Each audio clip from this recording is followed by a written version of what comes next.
संग इनसे मिलिए।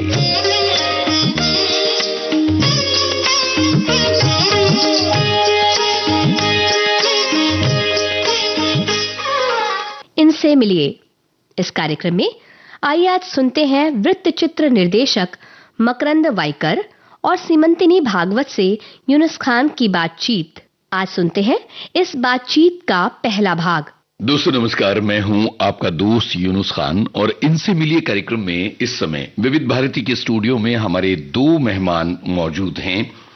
एक हैं मकरंद वाइकर जी और दूसरी हैं सीमांतिनी भागवत। इन दोनों ने रेडियो पर एक डॉक्यूमेंट्री बनाई है जिसका नाम है माय रेडियो माय लाइफ। दुनिया भर के कई फिल्म समारोहों में इस डॉक्यूमेंट्री का प्रदर्शन किया गया है और ये डॉक्यूमेंट्री काफी चर्चित हो रही है। तो चलिए हमारे दोनों मेहमानों से बातें करते हैं और उनकी यात्रा और इस डॉक्यूमेंट्री के बारे में जानने की कोशिश करते हैं। मकरंद जी, सीमांतिनी, आप दोनों का विविध भारती के स्टूडियो में बहुत बहुत स्वागत। धन्यवाद। बहुत शुक्रिया। विविध भारती स्टूडियो में आने के तो मैं आनंदित हूँ और विविध भारती सुनता रहता हूँ, लेकिन आज पहली बार स्टूडियो देखा तो काफी अच्छा लग रहा है। जी मकरंद जी, मैंने आपके बारे में खोजबीन की तो मुझे पता चला कि आप तो आईआईटी ग्रेजुएट हैं। तो जाहिर है कि आपकी जो यात्रा है वो एक टेक्नोलॉजी की यात्रा रही है। इस यात्रा में रेडियो किस तरह से आपका साथी रहा है? ये बहुत इंटरेस्टिंग सवाल है क्योंकि रेडियो से अब मुझे अच्छी तरह से याद है मैं रेडियो से कब जुड़ा। वो 1969 में मैं रेडियो से जुड़ा, जिस दिन टीचर ने स्कूल में कहा था कि आज आपको शाम को कमेंट्री सुननी है और वो मानव चंद्र पे जाने वाला है अपोलो 11 से, आप सबको सुनिए, कल हम क्लास में आके उसको डिस्कस करेंगे क्या हुआ क्या नहीं। तो ऑब्वियसली घर जाके 7 बजे वो टेक ऑफ हुआ था, मुझे आज भी याद है, यूएस से। और फिर 5-6 दिन का वो एक सफ़र था और फिर जब वो लैंड हो गए थे चंद्रमा पे, नील आर्मस्ट्रॉन्ग, तो वो एक बहुत पूर्ण हिस्टोरिक समय था और हम सब लोगों ने सुना। उसके बाद स्कूल गए, स्कूल कुछ 11-12 बजे जाने के बाद सब टीचर ने कहा कि आज आपने क्या सुना। तो सब बच्चे कह रहे थे मैंने ये सुना, मैंने ये समझा, इस तरह से। तो उससे मुझे इतना इम्पैक्ट हुआ क्योंकि एक तो टीचर ने एंडोर्स किया कि आपको रेडियो सुनना है और उस वक्त ऐसे था कि टीचर जो कहेगी वो समझ लीजिए वो सही है और हमें करना ही चाहिए। एक तो यूएस में कुछ हो रहा है, वॉइस ऑफ अमेरिका से ऑल इंडिया रेडियो पे रिले होता है और हम अपने मीडियम वेव पे, नॉर्मल रेडियो पे सब सुन रहे। तो ये पूरी कहानी जो हो रही थी उस वक्त आंखों देखा हाल की तरह से वो दिखा रहे थे। कमेंट्री तो हम लोगों ने क्रिकेट की सुनी थी, लेकिन इस तरह से कोई चंद्रमा पे मानव जाएगा उसकी कमेंट्री हो गई, कभी सोचा भी नहीं था। तो उसका इम्पैक्ट मुझे इतना हो गया, साइंस में रुचि आ गई और मैं आगे बढ़ता गया और इसीलिए आईआईटी भी पहुंच गया रेडियो सुनते सुनते। वाह क्या बात है। ये कितना मुश्किल सफर था उस जमाने में? उतना नहीं था जितना आजकल होता है। सीरियसली अगर आप पढ़ते हो तो आपको एडमिशन मिल जाता था। उस वक्त इतनी भीड़ नहीं थी जितनी आज है। तो मैं तो कहूँगा आसानी से था, लेकिन मुझे पहले से रेडियो के साथ पढ़ाई करने का शौक था। शौक के मतलब कि रेडियो अगर साथ में रहेगा, ये नहीं कि मैं पूरा सुनता था, पढ़ाई करता था, लेकिन कोई तो होना चाहिए साथ में जो मुझे नींद से बचाए।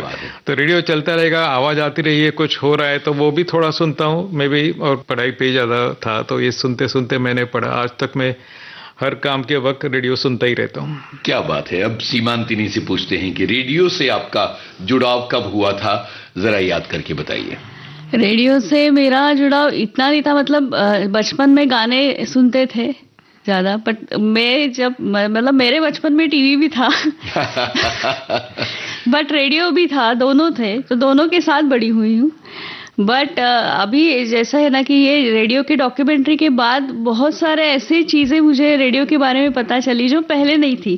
पहले कैसे था, बचपन में सिर्फ रेडियो पे जो भी प्रोग्राम थे बच्चों के या गाने सुनना, बस उतना ही संबंध था रेडियो से। बट इस डॉक्यूमेंट्री के बाद बहुत ऐसी चीज़ें हैं जो मतलब पता भी नहीं थी कि ऐसा भी है रेडियो में, तो वो पता चला। हम अपने सुनने वालों को ये बता दें कि सीमांतिनी ने इस डॉक्यूमेंट्री के लिए रिसर्च भी की है और वो इस पूरे प्रोजेक्ट में शामिल रही हैं। तो बहुत दिलचस्प सवाल अभी इनसे आगे आएंगे।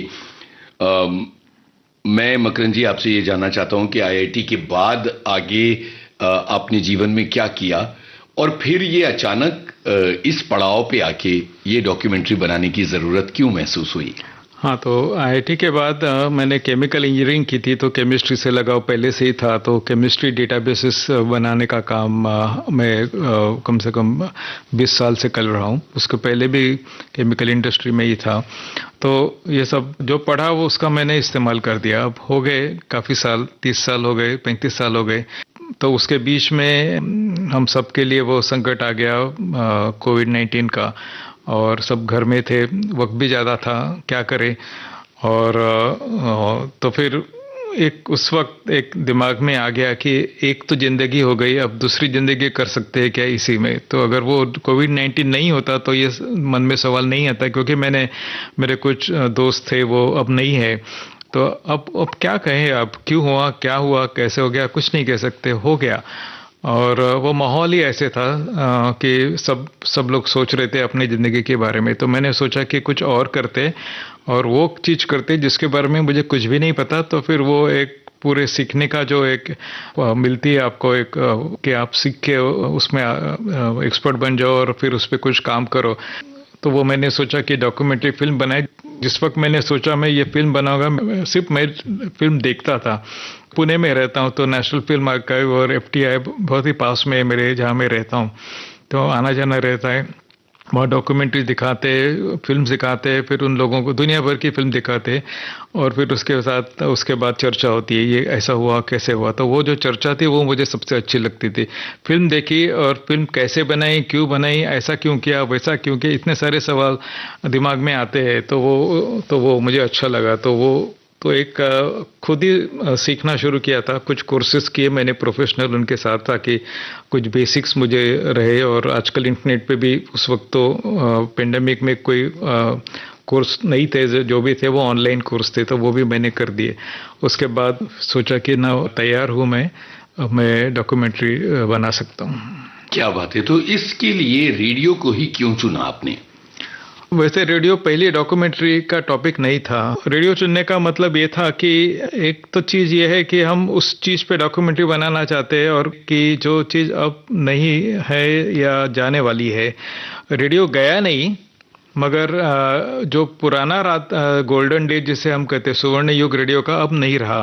क्योंकि उस युग में सिर्फ रेडियो था, वहाँ इंटरनेट नहीं था, मोबाइल फ़ोन नहीं था, कुछ भी नहीं था। तो जो भी लोगों ने उस वक्त सोचा समझा वो सब रेडियो से ही हुआ था। या फिर मैगजीन पढ़ो, न्यूज़पेपर थे, लेकिन रेडियो बहुत बड़ा उसमें सदस्य था। और घर में सबके साथ सुनने में जो आनंद आता था वो रेडियो ही करता था। तो वो मेरे दिमाग में था। तो जाने वाली तो बहुत सारी चीज़ें जो आज नहीं हो सकती है, आज या फिर आगे नहीं रहेगी, रेडियो उसमें से एक था।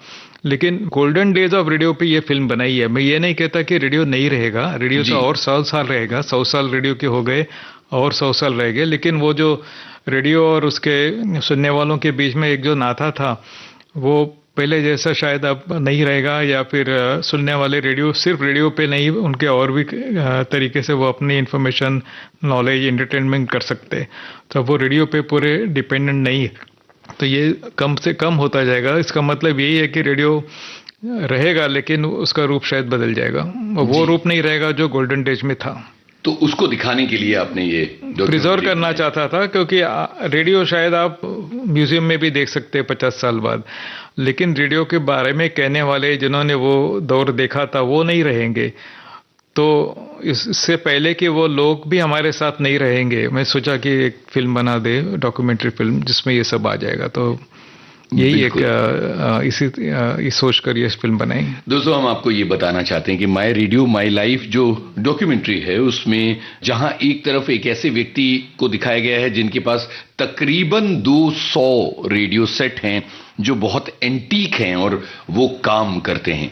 यानी वो एक ऐसे व्यक्ति हैं जो रेडियो सेट्स को रीस्टोर करने का काम करते हैं और वो अपने रेडियो सेट से बहुत प्यार करते हैं। एक ऐसे व्यक्ति हैं जिन्होंने मनुष्य के चंद्रमा पर पहुंचने की, नासा पहुंचकर, अमेरिका पहुंचकर तमिल में कमेंट्री की, उसके अलावा उसमें हैम रेडियो से जुड़ी हुई बात भी है। तो बहुत सारी ऐसी चीजें हैं जो बहुत दिलचस्प हैं। सीमांतिनी, आपसे हम जानना चाहते हैं कि ये जब तय हो गया कि ये डॉक्यूमेंट्री रेडियो पर बन रही है, तो फिर रिसर्च करके ये तमाम किरदार खोजने का काम आपने किस तरह से किया था? तो जैसे मकरंद सर ने बताया कि ये दौर था जब हमने शुरू की डॉक्यूमेंट्री, तो वो पैंडेमिक था। तो हम घर पर ही थे। तो तब हमने सोचा कि पहले तो हमने सोचा कि हम रेडियो के कौन से पहलू इसमें शामिल कर सकते हैं। तो ये तो तय हो गया कि ये जो रेडियो के टेक्निकल थिंग है या इतिहास है, रेडियो कब शुरू हुआ, कब, ये हमें नहीं कवर करना है, क्योंकि ये सारी इन्फॉर्मेशन अभी इंटरनेट पे सभी के लिए अवेलेबल है। पर ये अभी अवेलेबल नहीं है कि लोगों की उसके प्रति की भावनाएं जो है वो हमें कवर करनी थी। तो फिर हमने बहुत सोच के कुछ पहलू निश्चित किए रेडियो के बारे में कि हमें क्या लाना है फिर वो निश्चित होने के बाद हमने उससे रिलेटेड, उससे जुड़े व्यक्तियों की खोज शुरू की। पहले तो इंटरनेट से की, फिर कुछ लोगों से मिले।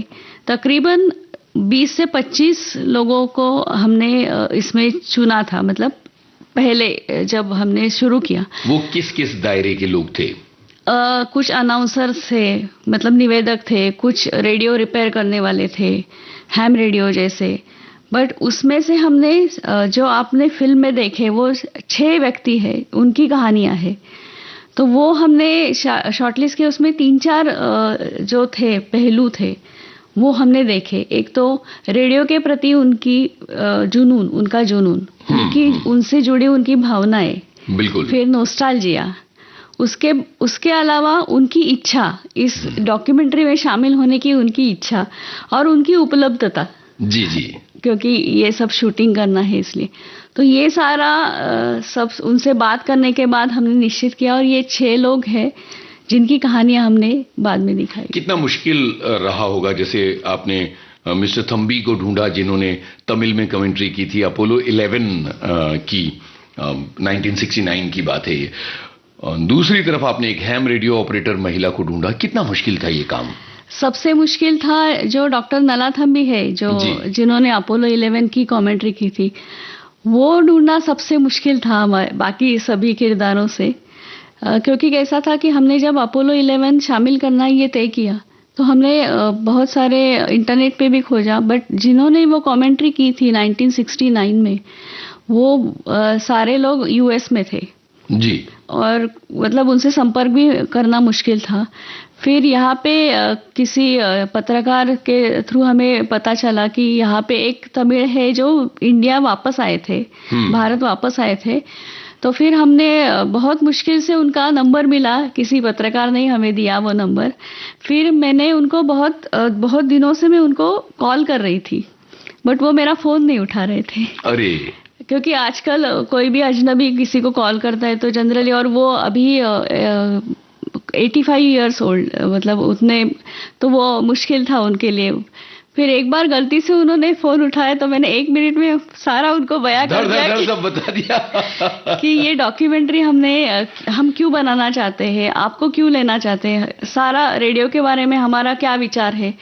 ये सब उनको बोलने के बाद उन्होंने मिलने के लिए हमें परमिशन दी। फिर हम उनको जाके मिले, फिर हमने उनको पूरा बताया कि ये डॉक्यूमेंट्री कैसी होगी, हम कैसे शूट करेंगे, हमें आपसे क्या चाहिए। हाँ। ये सारा फिर वो बहुत ही अच्छे, मतलब अभी तो बहुत ही अच्छी पहचान हो गई। बहुत ही दिलचस्प बातें हो रही हैं, लेकिन आज के लिए समय खत्म हो रहा है, पर ये बातचीत अगले हफ्ते जारी रहेगी। मकरंद जी और सीमांतिनी जी हमारे साथ रहेंगे। इनसे मिलिए कार्यक्रम में आप सुन रहे थे वृत्तचित्र निर्देशक मकरंद वाइकर और सीमंतिनी भागवत से यूनुस खान की बातचीत की पहली कड़ी।